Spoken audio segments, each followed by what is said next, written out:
soracağım. Bugün kullandığın benzinin fiyatından yatırım yaptığın şirketlere, bankaların çalışma biçiminden, hatta dünyanın en büyük şirketlerin nasıl büyüdüğüne kadar uzanan bir sistemin yaklaşık 150 yıl önce yaşamış tek bir adamın etrafında şekillendirdiğini söylesem buna inanır mıydın? Bir insan gerçekten dünyanın kurallarını değiştirebilir mi? Yoksa bugün gördüğümüz dev şirketler onun bıraktığı mirasın üzerine mi inşa edildi? İşte tam burada ilginç bir ayrıntı var. Bugün teknoloji çağında yaşıyoruz. Yapay zekadan konuşuyoruz. Uzaya roket gönderen milyarderlerden bahsediyoruz. Ama perdeyi biraz araladığında bugün sermaye düzeninin kökleri seni sürekli aynı isme götürüyor. John Davison Rockefeller. Peki ama neden? Bir insan öldükten yüzyıllar sonra neden hala sürekli konuşulur? Bir iş insanı tarihin en tartışmalı figürlerinden biri haline geliyor ve en önemlisi gerçekten yalnızca petrol mü sattı yoksa çok daha büyük bir sistemi mi satın aldı? Bugün dünyanın en büyük şirketlerine bak. Apple, Amazon, Microsoft, Google, hepsinin ortak bir özelliği var. Bir sektöre yalnızca girmiyorlar. O sektörü yeniden tanımlıyorlar. Kuralları takip etmiyorlar. Kuralları yazıyorlar. İşte bundan yaklaşık 150 yıl önce bunu ilk yapan kişi Rockefeller'dı. O sadece petrol üretmedi. Petrolü kontrol etti. Sadece bir şirket kurmadı. Şirketlerin nasıl büyüyeceğini yeniden yazdı. Ve belki de en önemlisi paranın gücünü, sermayenin gücüne dönüştürdü. Fakat bu yalnızca görünen taraftı. Çünkü insanlar Rockefeller'ın servetini konuşurken asıl inşa ettiği sistemi çoğu zaman fark etmiyor. Farkında mısın? Bugün dünyanın en zengin insanları listesi sürekli değişiyor. Bir yıl Elon Musk, sonra Jeff Bezos, sonra Bernard Arnault. Fakat ekonomi tarihçileri ilginç bir konuda hemfikir. Enflasyona göre hesaplandığında Rockefeller'ın ulaştığı servet modern tarihte neredeyse hiçbir bireyin ulaşamadığı büyüklükteydi. Fakat mesele yalnızca para değildi. Para harcanabilir, şirketler satılabilir ama sistem nesiller boyunca yaşamaya devam eder. Rockefeller bunu herkesten önce anlamıştı. O yüzden onun hikayesi bir milyarderin hikayesi değildir. Modern kapitalizmin doğum hikayesidir ve hikaye tam burada karanlıklaşıyor. Çünkü bazı insanlar zengin olur, bazıları ise zenginliği tanımlar. Çoğu insan Rockefeller'ı duyduğunda aklına tek bir kelime gelir: petrol. Fakat aslında petrol bu hikayenin yalnızca görünen yüzüdür. Gerçek güç petrol kuyularında değildi. Taşıma ağlarında, finansmanda, bankalarla kurulan ilişkilerde ve rakiplerin önünü kapatan görünmez anlaşmalardaydı. Rockefeller şunu çok erken fark etti. Bir ürünü satmak seni zengin eder. Ama o ürünün dolaştığı sistemi kontrol etmek seni oyunun sahibi yapar. İşte bu yüzden onun adı yalnızca ekonomi kitaplarında değil, siyaset tarihinde, finans tarihinde ve küresel güç dengelerinde de karşımıza çıkar. Şimdi kendine başka bir soru sor. Bugün neden bazı şirketler rakiplerinden onlarca kat daha hızlı büyüyor? Neden bazı markalar neredeyse dokunulmaz gibi görünüyor? Neden sermaye sürekli belirli merkezlerde toplanıyor? Bu soruların cevaplarını aramaya başladığında karşına sürekli aynı dönem çıkıyor. 19. yüzyıl Amerikası ve aynı isim Rockefeller. Belki de bugün yaşadığımız ekonomik düzen sandığımız kadar yeni değildir.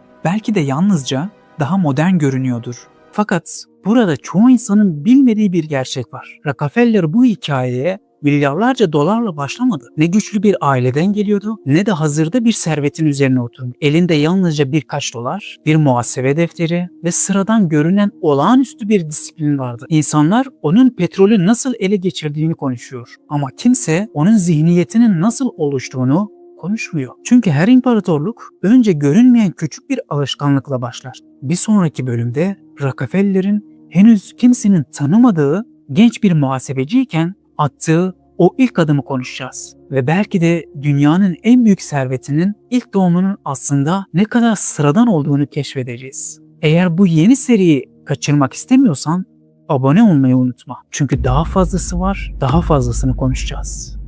Geçen bölümün sonunda sana bir şey söylemiştim. Rockefeller'in hikayesi milyarlarca dolarla başlamadı. Sadece birkaç dolar ve sıradan görünen bir muhasebe defteriyle başladı. Ama burada çoğu insanın gözden kaçırdığı çok önemli bir detay var. İnsanlar büyük servetlerini büyük fırsatlarla kurulduğunu zanneder. Oysa tarih bize bambaşka bir şey söylüyor. Fırsatlar herkese görünür ama onları değerlendirebilecek zihne sahip olan insan sayısı çok azdır. Şimdi kendine şu soruyu sor. Eğer yarın karşına hayatını değiştirebilecek bir fırsat çıksa onu gerçekten görebilir miydin? Yoksa diğer herkes gibi önünden geçip gitmesine izin mi verirdin? İşte Rockefeller'in hikayesini farklı yapan şey tam da buydu. Onu zengin eden İlk petrol kuyusu değildi. İlk $1.000.000 da değildi. Onu farklı yapan henüz cebinde hiçbir şey yokken geliştirdiği düşünce biçimiydi.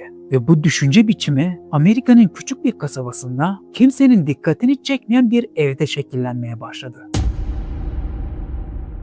New York eyaletinin küçük bir kasabası. Dışarıdan bakıldığında sıradan bir aile. Ama o evin içinde birbirine tamamen zıt iki karakter yaşıyordu. Bir tarafta annesi Eliza Rockefeller, sessiz, dindar, disiplinli, tasarrufu hayatının merkezine koymuş bir kadın. Diğer tarafta ise babası William Avery Rockefeller, sürekli seyahat eden, şüpheli ticaretler yapan, insanlara mucize ilaçlar sattığı söylenen, risk almayı seven biri. Bir çocuk düşün, her gün bu iki karakteri aynı evde izliyor. Biri sana kazandığından az harca diyor. Diğeri ise cesur ol, fırsatı yakala diyor. İşte Rockefeller tam bu iki dünyanın arasında büyüdü. Yıllar sonra kuracağı imparatorlukta da bu iki karakterin izlerini görmek mümkündü. Risk alıyordu ama asla hesapsız değildi. Cesurdu ama hiçbir zaman kontrolü bırakmıyordu. Ve belki de en önemlisi paranın yalnızca harcanacak bir araç olmadığını, yönetilmesi gereken bir güç olduğunu çok küçük yaşta öğrenmeye başlamıştı.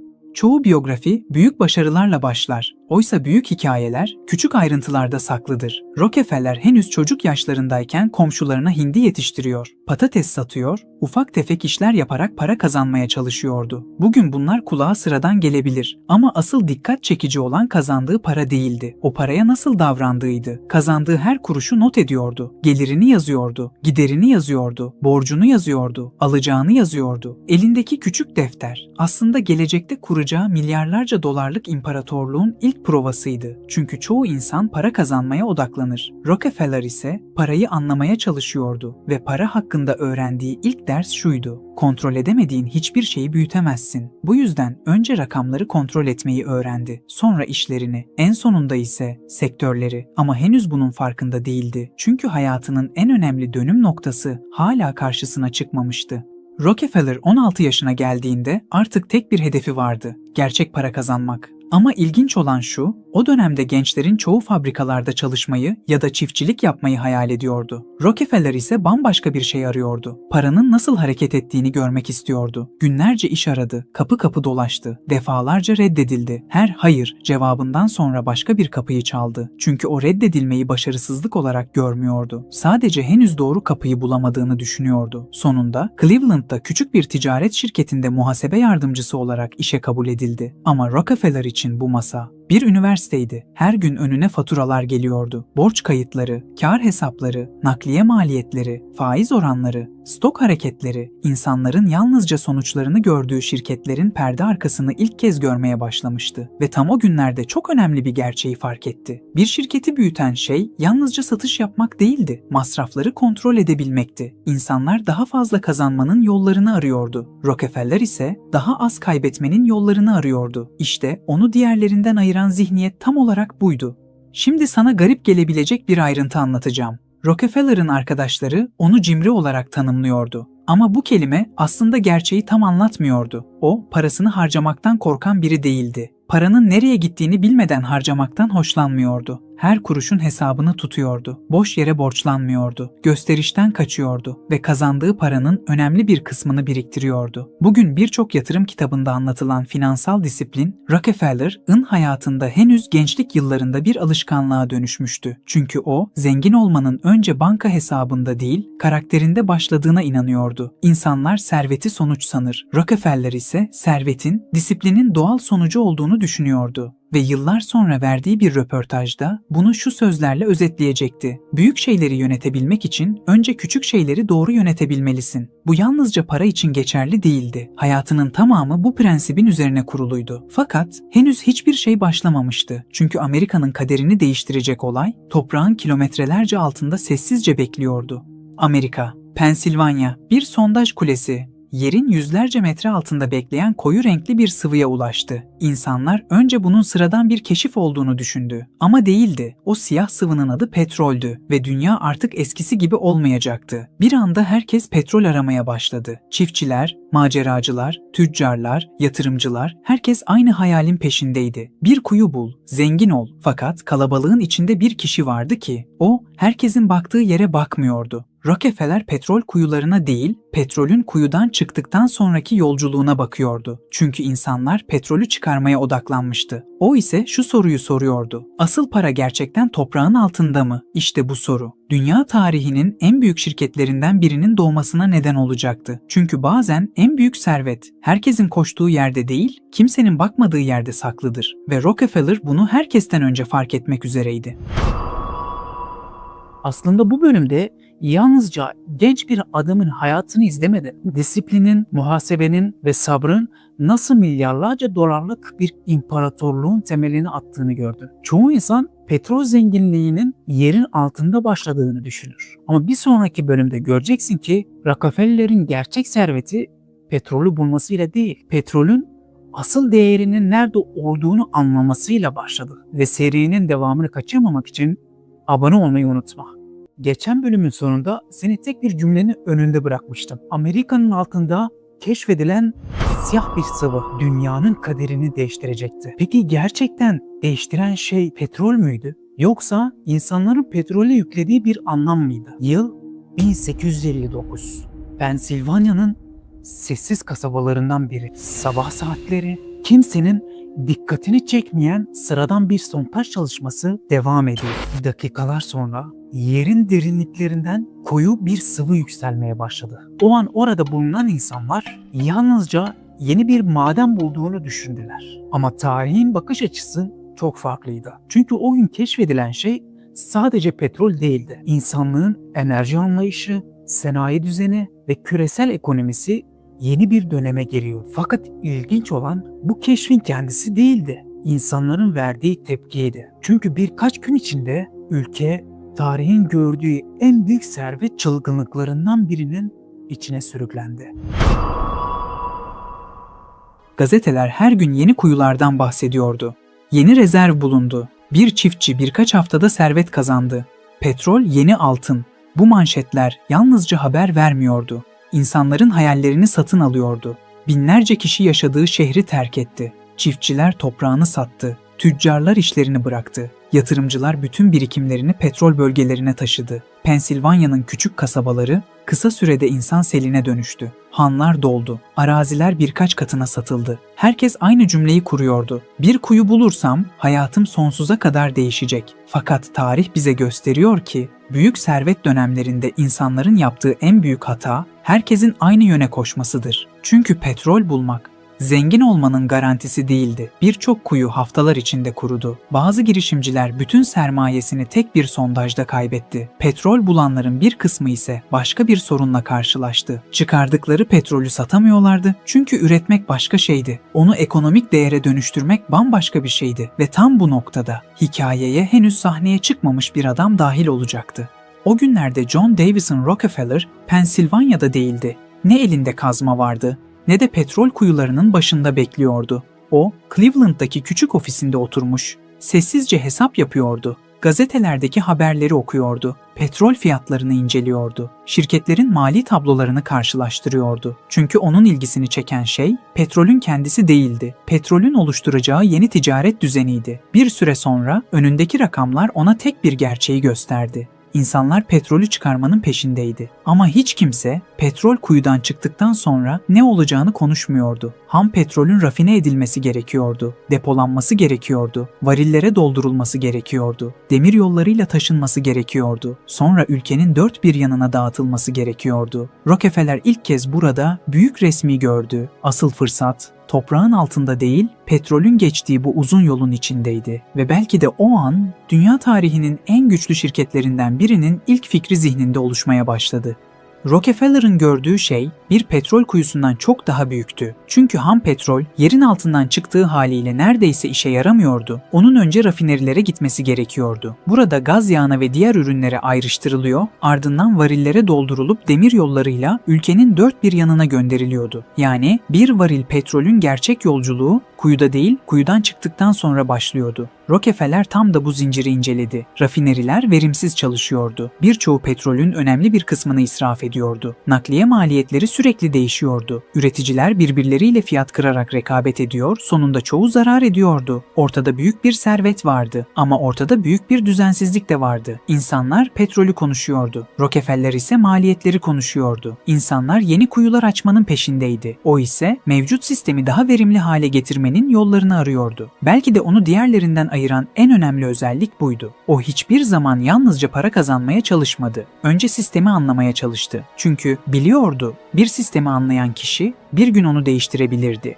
Petrol ateşi büyümeye devam ediyordu. Yeni kuyular açılıyor, yeni şirketler kuruluyor. Yeni servet hikayeleri gazetelerin manşetlerini süslüyordu. Ama manşetlerde yazmayan başka bir gerçek daha vardı. Her başarılı girişimcinin karşısında sessizce batan onlarca kişi bulunuyordu. Çünkü plansız büyüyen her sektör bir süre sonra kendi karmaşasını üretir. Rockefeller bunu erkenden fark etti. Eğer herkes aynı şeyi yapıyorsa orada kalıcı bir üstünlük kurmak zordu. Bu yüzden yönünü değiştirdi. Petrol üreticisi olmaktan çok petrol endüstrisinin altyapısını kurmayı hedefledi. Bu karar ilk bakışta gösterişli görünmüyordu. Gazetelere manşet olmuyordu. Kimse onun adını konuşmuyordu. Ama bazen tarihin en büyük hamleleri sessizce yapılır. Rockefeller'ın attığı bu adım da onlardan biriydi. Çünkü birkaç yıl sonra insanlar petrolün kim tarafından çıkarıldığını unutacaktı. Ama petrolün kimin sisteminden geçtiğini unutmayacaktı. 1860'lı yılların ortalarına gelindiğinde Rockefeller artık kararını vermişti. Bu sektörün içinde olacaktı. Ama diğerleri gibi şansını kuyularda aramayacaktı. Onun hedefi daha büyük bir şeydi. Daha düzenli, daha verimli ve daha güçlü bir yapı kurmaktı. Henüz kimse bunun farkında değildi. Ne gazeteler, ne yatırımcılar, ne de rakipleri. Fakat birkaç yıl sonra kurulacak küçük bir şirket sadece petrol sektörünü değil, modern şirket yönetimini de değiştirecekti. Adı Star Online ve bir sonraki bölümde göreceksin ki Rockefeller artık fırsatları takip edecek biri olmayacak. Fırsatların kurallarını yazmaya başlayacaktı. Serinin devamını kaçırmamak için abone olmayı unutma. Çünkü sıradaki bölümde tarihin en güçlü şirketlerinden birinin nasıl doğduğunu birlikte inceleyeceğiz. Bir sektör kontrolünden çıktığında iki tür insan ortaya çıkar. İlk grup kaostan kaçmaya başlar. İkinci grup ise kaosu yönetmeye. 1870'li yıllarına gelindiğinde Amerika'nın petrol sektörü tam da böyle bir noktadaydı. Her sabah yeni bir şirket kuruluyor, her akşam başka bir şirket batıyordu. Fiyatlar birkaç hafta içinde yarıya düşebiliyordu. Ardından yeniden 2 katına çıkabiliyordu. Ve kimse yarının ne getireceğini bilmiyordu. Evet, petrol bulunmuştu ama sektör hala emekliyordu ve tarih bize şunu defalarca gösterir. Bir gün kendi düzenini kuracak birini doğurur. Rockefeller tam da böyle bir dönemde harekete geçti. Artık fırsatı görmüyordu. Fırsatın ta kendisini inşa etmeye başlıyordu. 1870 yılında kurulan Standard Oil, İlk bakışta sıradan bir şirket gibi görünüyordu. Ne dünyanın en büyük sermayesine sahipti, ne de en eski petrol firmasıydı. Hatta birçok rakibi ondan daha büyük görünüyordu. Ama onların göremediği bir fark vardı. Çoğu şirket petrol satıyordu. Rockefeller ise süreç yönetiyordu. Bir varil petrolün kuyudan çıkıp müşterinin lambasına ulaşana kadar geçtiği her aşamayı tek tek analiz ediyordu. Hangi rafineri daha verimli? Hangi taşıma hattı daha ucuz? Hangi varil daha uzun ömürlü? Nerede israf ediliyordu? Ve bu sorular Standard Oil'in gerçek sermayesiydi. Çünkü Rockefeller'ın en büyük yatırımı petrol değil, bilgiydi. Rakipleri yeni kuyular satın alırken Rockefeller muhasebe kayıtlarını satın alıyordu. Çünkü rakamlar yalan söylemezdi. Bir şirketin neden zarar ettiğini, nerede para kaybettiğini ve nasıl daha verimli çalışacağını gösteren şey Petrol değil, veriydi. Standard Oil'in ofislerinde her masraf kaydediliyordu. Her taşıma maliyeti, her varil, her litre, her sözleşme tek tek analiz ederdi. İnsanlar onun petrol kralı olduğunu düşünüyordu. Oysa Rockefeller önce bir maliyet ustasıydı. Petrol imparatorluğu bu disiplinin üzerine inşa edildi ve çok geçmeden rakipleri yalnızca bir şirketle değil, bir sistemle rekabet ettiklerini fark edecekti. Petrol sektörü büyümeye devam ediyordu, yeni kuyular açılıyor, yeni yatırımcılar geliyor, sermaye her geçen gün daha da büyüyordu. Fakat Rockefeller'ın dikkati bambaşka bir yerdeydi. Çünkü o, büyük şirketlerin neden çöktüğünü incelemişti. Sebep çoğu zaman aynıydı. Hızlı büyümek ama büyümeyi yönetememek. Bu yüzden Standard Oil'de farklı bir kural vardı. Bir rafineri satın alınacaksa, önce rakamları incelenirdi. Bir yatırım yapılacaksa, önce maliyeti hesaplanırdı. Bir karar alınacaksa, önce uzun vadeli sonucu düşünülürdü. Rockefeller için büyümek hiçbir zaman amaç olmadı. Amaç, kontrol edilebilen bir büyüme oluşturmaktı. Çünkü kontrolünü kaybettiğin anda, şirket artık sana ait değildir. İşte Standard Oil'i farklı yapan şey, petrol değil, disiplindi. 1870'lerin başında birçok rafineri sahibi Standard Oil'i sıradan bir rakip olarak görüyordu. Onlara göre bu şirkette birkaç yıl içinde ya satılacak ya da iflas edecekti. Çünkü o dönemde petrol sektöründe şirketlerin ömrü uzun değildi. Ama Rockefeller farklı bir oyun oynuyordu. Kârını gösterişli binalara harcamıyordu. Lüks hayat yaşamıyordu. Kazandığı paranın önemli bir bölümünü yeniden şirketine yatırıyordu. Daha verimli makineler, daha iyi depolama sistemleri, daha düşük üretim maliyetleri, her küçük iyileştirme tek başına önemsiz görünüyordu. Fakat yüzlerce küçük iyileştirme birleştiğinde ortaya rakiplerinin ulaşamayacağı bir maliyet avantajı çıkıyordu. İşte modern şirketlerin bugün hala kullandığı en önemli prensiplerden biri de budur. Büyük başarılar çoğu zaman tek bir büyük karardan değil, yüzlerce doğru küçük karardan doğar. Standard Oil sessizce büyürken rakipleri hala sadece petrol üretmeye odaklanıyordu ve bunun bedelini çok yakında ödeyeceklerdi. 1870 yılı Standard Oil artık yalnızca yeni kurulmuş bir şirket değildi. Disiplini, maliyet avantajı ve kusursuz organizasyonuyla sektörde dikkat çekmeye başladı. Fakat Rockefeller'in hedefi hiçbir zaman iyi bir şirket kurmak olmadı. O, petrol sektörünün vazgeçilmez parçası olmak istiyordu. İşte tam bu noktada hikaye yeni ve sert bir döneme giriyordu. Çünkü büyümek kolaydı. Asıl zor olan rakiplerin büyümesine izin vermemekti. Ve Rockefeller bundan sonra iş dünyasının en tartışmalı stratejilerinden bazılarını uygulayacaktı. Demiryolu anlaşmaları, gizli indirimler, satın almalar ve tarihe geçecek bir tekelin temelleri bir sonraki bölümde atılacak. Çünkü artık mesele petrol değildi. Asıl mesele oyunun kurallarını kimin yazacağıydı. Serinin devamını kaçırmamak için abone olmayı unutma. Geçen bölümde Standard Oil doğmuştu. Dışarıdan bakıldığında bu sadece hızlı büyüyen bir petrol şirketiydi. Ama perde arkasında çok daha büyük bir değişim yaşıyordu. Çünkü Rockefeller artık para kazanma peşinde değildi. Bir şirket kurmuştu. Şimdi o şirket kimsenin kolay kolay dokunamayacağı bir güce dönüştürmeye çalışıyordu. Ve tarihte güç çoğu zaman sessizce büyür. İnsanlar onu fark ettiğinde ise artık çok geçti. İşte bu bölüm bu şirketin nasıl büyüdüğünü değil, bir sektörün nasıl tek bir merkezin etrafında şekillenmeye başladığını anlatacağız. Hazırsan başlayalım. Rockefeller'ın herkesten farklı düşündüğü bir nokta vardı. Çoğu yatırımcı yeni petrol kuyuları arıyordu. O ise petrol kuyusundan çıkan bir varilin yolculuğunu izliyordu. Kuyudan çıktıktan sonra ne oluyordu? Nasıl taşınıyordu? Kaça taşınıyordu? Kim kazanıyordu? Bu soruların cevabı onu bambaşka bir gerçeğe götürdü. 19. yüzyıl Amerika'sında petrolün değeri kadar. Onu taşıyabilmek de değerliydi. Çünkü petrol satılmadan önce yüzlerce kilometre yol gitmek zorundaydı ve bunu sağlayan tek ağ demir yollarıydı. Rockefeller şunu fark etti. Eğer taşıma maliyetini rakiplerinden daha aşağı çekebilirse, aynı petrolü daha ucuza satabilir, daha fazla kazanabilir ve rakiplerini fiyatla sıkıştırabilirdi. İşte oyunun yönü tam burada değişmeye başladı.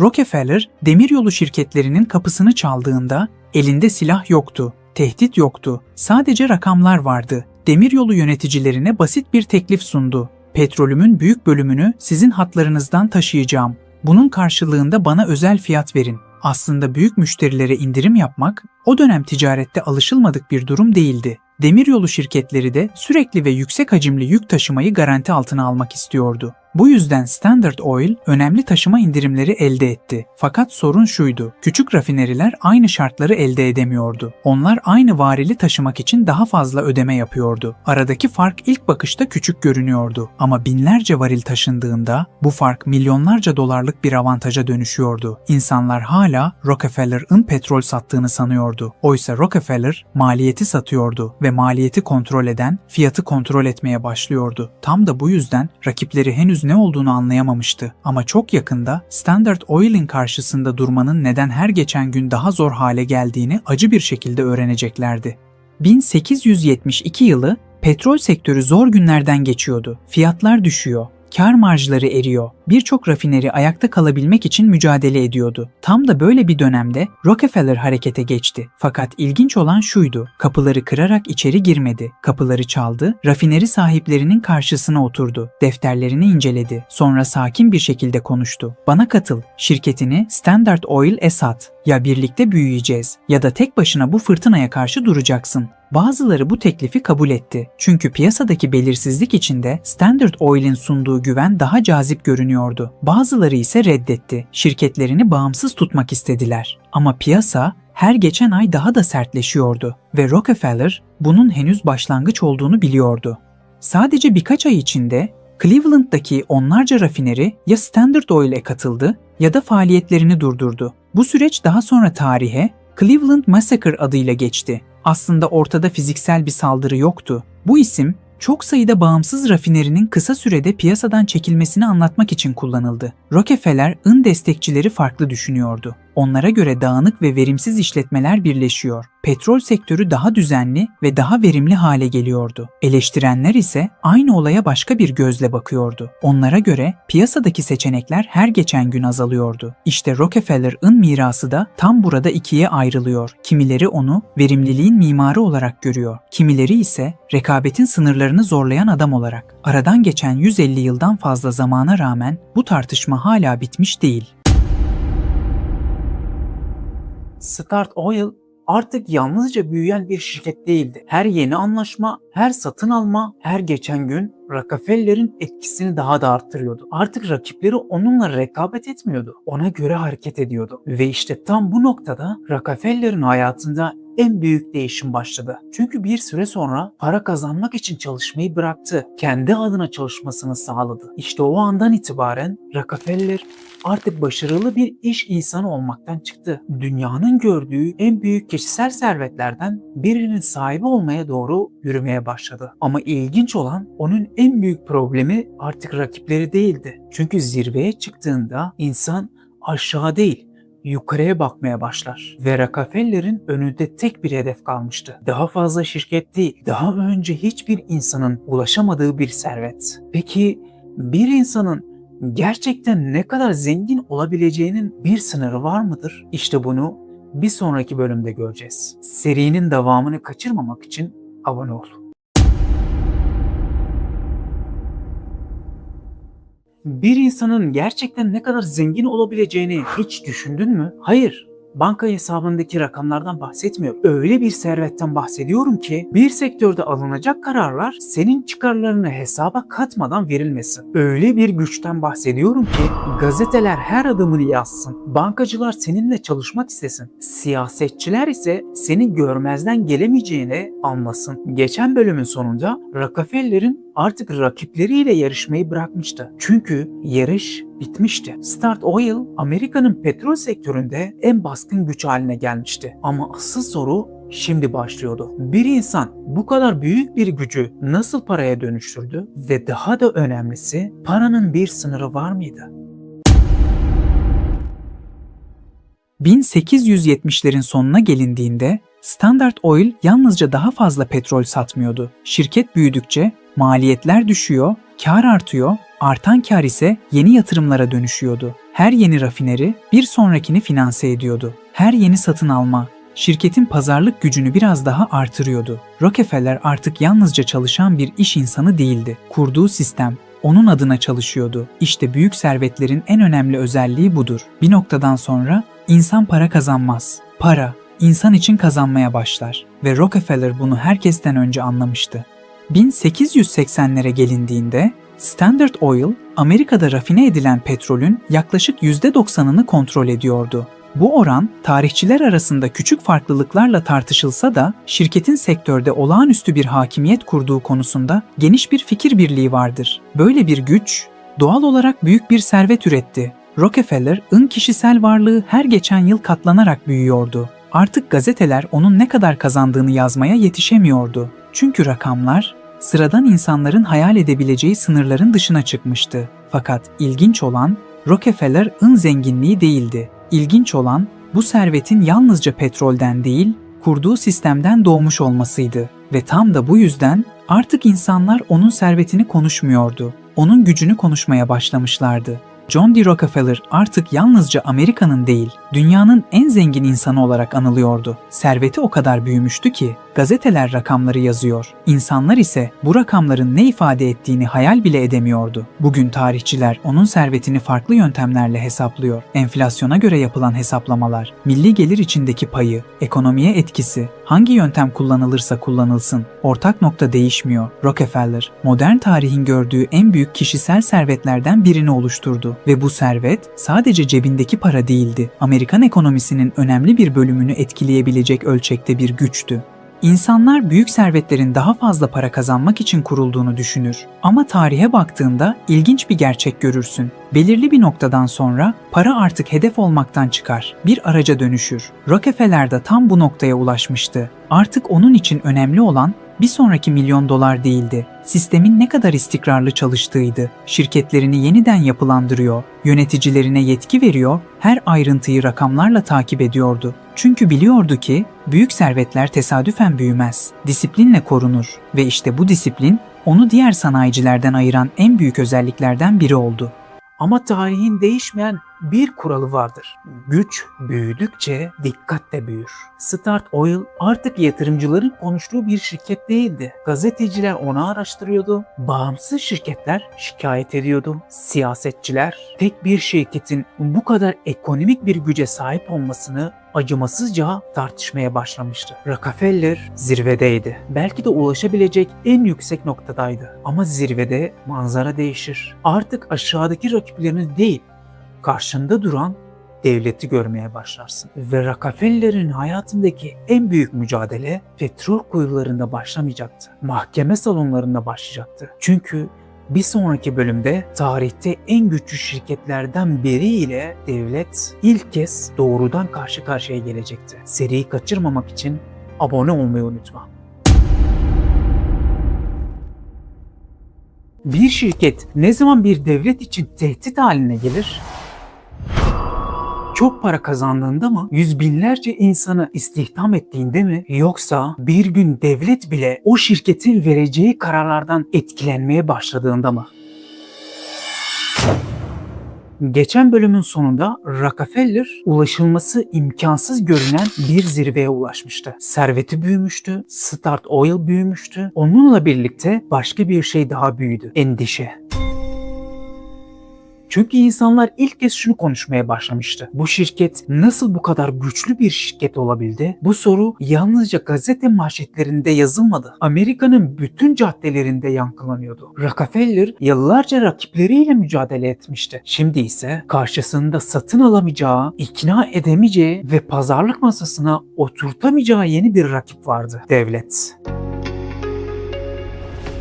Ve tarihin en ilginç tarafı şuydu: Rockefeller'in kurduğu sistem o kadar büyümüştü ki artık mesele sadece petrol değil, mesele gücün bir sınırının olup olmadığıydı. 1890'lı yılların başında Amerika hızla değişiyordu. Demir yolları ülkeyi birbirine bağlıyor, çelik fabrikaları gökyüzünü dumanla kaplıyor, şehirler her geçen gün büyüyordu. Sanayi devrimi yalnızca fabrikaları değil, Yeni bir güç sınıfını da ortaya çıkarmıştı, milyonerler. Ve onların arasında bir isim diğerlerinden çok daha fazla dikkat çekiyordu, Rockefeller. Standard Oil artık yalnızca büyük bir şirket değildi. Amerika'da rafine edilen petrolün büyük kısmı doğrudan ya da dolaylı olarak onun sisteminden geçiyordu. Bu durum yatırımcıları etkiliyordu, bankaları etkiliyordu, ulaşımı etkiliyordu, hatta sıradan insanların ödediği petrol fiyatlarını bile etkileyebiliyordu. İşte tam bu yüzden tartışma büyümeye başladı. Bir şirket ekonominin vazgeçilmez parçası olduğunda onu kim denetleyecekti? Bu kez baskı rakip şirketlerden gelmiyordu. Gazeteciler araştırmalar yayımlıyordu. Siyasetçiler kürsülerden daha sert konuşmaya başlamıştı ve sıradan insanlar ilk kez büyük şirketlerin gücünü tartışıyordu. Özellikle araştırmacı gazeteci Ida Tarbell, yıllar süren çalışmalarıyla Standard Oil'in büyüme sürecini ayrıntılı biçimde kamuoyuna taşıdı. Yayımladığı yazılar şirket hakkında zaten var olan tartışmaları daha da büyüttü. Artık konu yalnızca ekonomi değildi, konu adaletti, rekabetti ve serbest piyasanın gerçekten ne kadar serbest olduğuydu. Rockefeller ise bütün bu eleştirileri sessizce izliyordu. Çünkü biliyordu, gazetelerin yazdığı manşetler bir şirketi sarsabilir ama onu gerçekten değiştirebilecek tek yer mahkeme salonlarıydı. 1906 yılı. Artık geri dönüş yoktu. Amerikan hükümeti Standard Oil'e karşı resmi dava açtı. İddia açıktı. Şirket büyüklüğünü kullanarak rekabeti bozmuş ve petrol sektöründe aşırı bir hakimiyet kurmuştu. Bu dava sıradan bir şirket davası değildi. Çünkü mahkeme salonunda yargılanan şey sadece Standard Oil değildi, asıl yargılanan Amerikan kapitalizminin sınırlarıydı. Devlet ilk kez şu sorunun cevabını arıyordu. Bir şirket ne kadar büyüyebilir ve Rockefeller hayatında ilk kez rakibini satın alma seçeneğine sahip değildi. Yıllar süren duruşmaların ardından 1911 yılında Amerika Birleşik Devletleri Yüksek Mahkemesi kararını açıkladı. Mahkeme, Standard Oil'in Sherman Antitrust yasasını ihlal ettiğine hükmetti ve şirketin parçalanmasına karar verdi. Yaklaşık 30'dan fazla bağımsız şirkete ayrılacaktı. Gazeteler bunu Rockefeller'ın sonu olarak yazdı. İnsanlar devletin kazandığını düşündü ama perde arkasında kimsenin hesaba katmadığı bir ayrıntı vardı. Rockefeller, parçalanan şirketlerin en büyük hissedarı olmaya devam ediyordu. Yani şirket bölündü ama hisseleri onun elindeydi. Üstelik petrol sektörü büyümeye devam ettikçe bu hisselerin değeri de yükselmeye başladı. Bazen tarihte en büyük yenilgi gibi görünen kararlar bambaşka sonuçlar doğurur ve Standard Oil'in parçalanması da onlardan biriydi. Mahkeme kararlarından sonra Standard Oil artık tek bir şirket değildi. Fakat onun mirası Amerika ekonomisinin içinde yaşamaya devam etti. Bugün bildiğimiz birçok büyük enerji şirketlerin kökeni o parçalanan yapının içinden çıktı. Devlet davayı kazanmıştı. Ama şu soru hala tartışılıyor. Gerçekten kazanan kimdi? Çünkü Rockefeller şirketin kontrolünü kaybetmiş olsa da servetini kaybetmedi. Aksine tarihçiler parçalanma sonrasında elinde kalan hisselerin değer kazanmasıyla kişisel servetin daha da arttığını belirtir. Ve belki de bu hikayenin en ironik tarafı buydu. Devlet bir şirketi parçalayabilmişti ama bir fikri parçalayamamıştı. Çünkü Rockefeller'in asıl mirası Standard Oil değildi. Gücü sistem haline getirme fikriydi. Ama zirveye çıkan her imparatorluğun bir gün çatlakları da ortaya çıkar. Ve bir sonraki bölümde Rockefeller'in kurduğu kusursuz görünen imparatorluğun ilk çatlaklarına yakından bakacağız. Seriyi kaçırmamak için abone olmayı unutma. Geçen bölümün sonunda sana bir soru sormuştum. Rockefeller bugün yaşasaydı dünyanın en zengin insanı olur muydu? İlk bakışta bu sorunun cevabı çok kolay gibi görünüyor. Sonuçta bugün dünyanın en zengin insanlarını biliyoruz. Servetleri her gün hesaplanıyor. Gazeteler bunu manşet yapıyor ve herkes aynı şeyi söylüyor. Tarihin en büyük servetleri artık bugün. Ama sana ilginç gelecek bir şey söyleyeceğim. Bazen tarihteki en büyük hata aynı rakamları karşılaştırdığını sanmaktır. Çünkü bu hikayede herkes dolarlara bakıyor. Kimse o dolarların temsil ettiği güce bakmıyor. Ve işte tam burada Rockefeller'ın hikayesi yeniden başlıyor. Öyle bir hikaye ki aradan 100 yılı aşkın zaman geçmesine rağmen ekonomi tarihçileri hala aynı soruyu tartışıyor. Rockefeller gerçekten bugünün bütün milyarderlerinden daha mı zengindi? Yoksa biz onun servetini yanlış mı ölçüyoruz? İnsanlar geçmişte yaşamış zenginleri bugünün parasıyla hesaplamayı seviyor. Bu yüzden Rockefeller'ın serveti için yüzlerce farklı rakam görürsün. Kimi 400 milyar dolar der, Kimi 500 milyar dolar, daha yüksek rakamlar söyleyenler bile vardır. Fakat bütün bu hesapların ortak bir sorunu var. Hepsi sadece paraya bakıyor. Oysa Rockefeller'ın yaşadığı dönemde para tek başına her şeyi anlatmıyordu. Çünkü o sadece büyük bir servete sahip değildi. Amerikan petrol endüstrisinin büyük bölümünü kontrol ediyordu. Demir yollarıyla pazarlık yapabiliyordu, fiyatları etkileyebiliyordu ve rakiplerinin kaderini değiştirebiliyordu. İşte bu yüzden Rockefeller'ın servetini sadece bugünün dolarıyla hesaplamak eksik bir hesap oluyor. Ekonomi tarihçileri bu yüzden farklı bir yöntem kullanıyor. Banka hesabına değil, ekonomideki ağırlığına bakıyorlar. Çünkü bazen gerçek servet sahip olduğun paradan değil, sahip olduğun etkiden oluşur. Rockefeller'ın serveti bir dönem Amerika ekonomisinin yaklaşık %2'sine ulaşıyordu. Bugün kulağa küçük gelebilir ama o dönemin şartlarında bu oran inanılması güç bir ekonomik etki anlamına geliyordu. Ve zaman geçtikçe bu karşılaştırma daha da ilginç hale geliyor. Çünkü bugün dünyanın en zengin insanları bile yaşadıkları ülke ekonomisi üzerinde Rockefeller'ın ulaştığı etkiye yaklaşamıyor. İşte tam bu yüzden bazı tarihçiler onu yalnızca en zengin insanlardan biri olarak değil, tarihin ekonomik açıdan en güçlü iş insanı olarak görüyor. Fakat bu bizi çok daha ilginç bir soruya götürüyor. Eğer Rockefeller bugün yaşasaydı sadece dünyanın en zengini mi olurdu? Yoksa bugünkü iş dünyasının kurallarını da yeniden mi yazardı? Rockefeller'ın servetini bugünün milyarderleriyle karşılaştırmak aslında çok zor. Çünkü onların serveti borsadaki hisselerle ölçülüyor. Rockefeller'ın gücü ise bunun çok ötesindeydi. O sadece büyük bir şirketin sahibi değildi. Bir endüstrinin yönünü belirliyordu. Petrol fiyatları değiştiğinde ekonomi etkileniyordu. Demiryolları karar aldığında Standard Oil masadaydı. Bankalar yatırım yaptığında Rockefeller'ın adı konuşuluyordu. İşte bu yüzden onun serveti yalnızca rakamlardan oluşmuyordu. Bir etki alanı vardı ve o etki yıllar boyunca büyümeye devam etti. Belki de bu yüzden bugün bile ekonomi tarihçileri aynı noktada birleşiyor. Rockefeller'ın en büyük mirası bıraktığı para değildi, kurduğu sistemdi. Peki, bütün bunlar bize ne söylüyor? Rockefeller gerçekten tarihin en zengin insanı mıydı? Bunun tek bir cevabı yok. Eğer sadece bugünün dolarına bakarsan, farklı isimler öne çıkabilir. Ama ekonomi üzerindeki etkisine bakarsan, tablo tamamen değişiyor. Çünkü Rockefeller sadece servet sahibi değildi. Servetin nasıl büyüdüğünü değiştirdi. Şirketlerin nasıl birleşeceğini gösterdi. Maliyetlerin nasıl düşürüleceğini gösterdi. Ve belki de en önemlisi, bir şirketin, bir ülkenin ekonomisini ne kadar etkileyebileceğini gösterdi. İşte bu yüzden aradan geçen 100 yıla rağmen onun adı hala tarihin en büyük iş insanları arasında anılıyor. 9 bölüm boyunca bir adamın yükselişini izledik. Küçük bir muhasebeciden dünyanın en güçlü sanayicilerinden birine dönüşmesini gördük. Rakiplerini gördük, mücadelelerini gördük, mahkeme salonlarını gördük ve sonunda kurduğu imparatorluğun nasıl değiştiğini gördük. Ama belki de bu hikayenin en önemli dersi hiçbiri değildi. Çünkü Rockefeller bize gerçek servetin ne olduğunu gösterdi. Gerçek servet sadece para değildir. Gerçek servet, insanlar seni unuttuktan sonra bile kurduğun sistemin yaşamaya devam etmesidir. Rockefeller öldü, Standard Oil tarihe karıştı ama onun kurduğu yöntemler modern şirketlerin içinde yaşamaya devam etti. Belki bu yüzden bugün hala onun adını konuşuyoruz. Çünkü bazı insanlar yaşadıkları dönemle hatırlanır, bazıları ise değiştirdikleri dünyayla ve Rockefeller hiç şüphesiz ikinci gruptaydı. Bir sonraki seri, Kadınların zenginlikle olan yolculuğunu anlatacağız. Kanalımızın büyümesi ve serilerin devam etmesi için abone olmayı ve beğenmeyi unutmayın.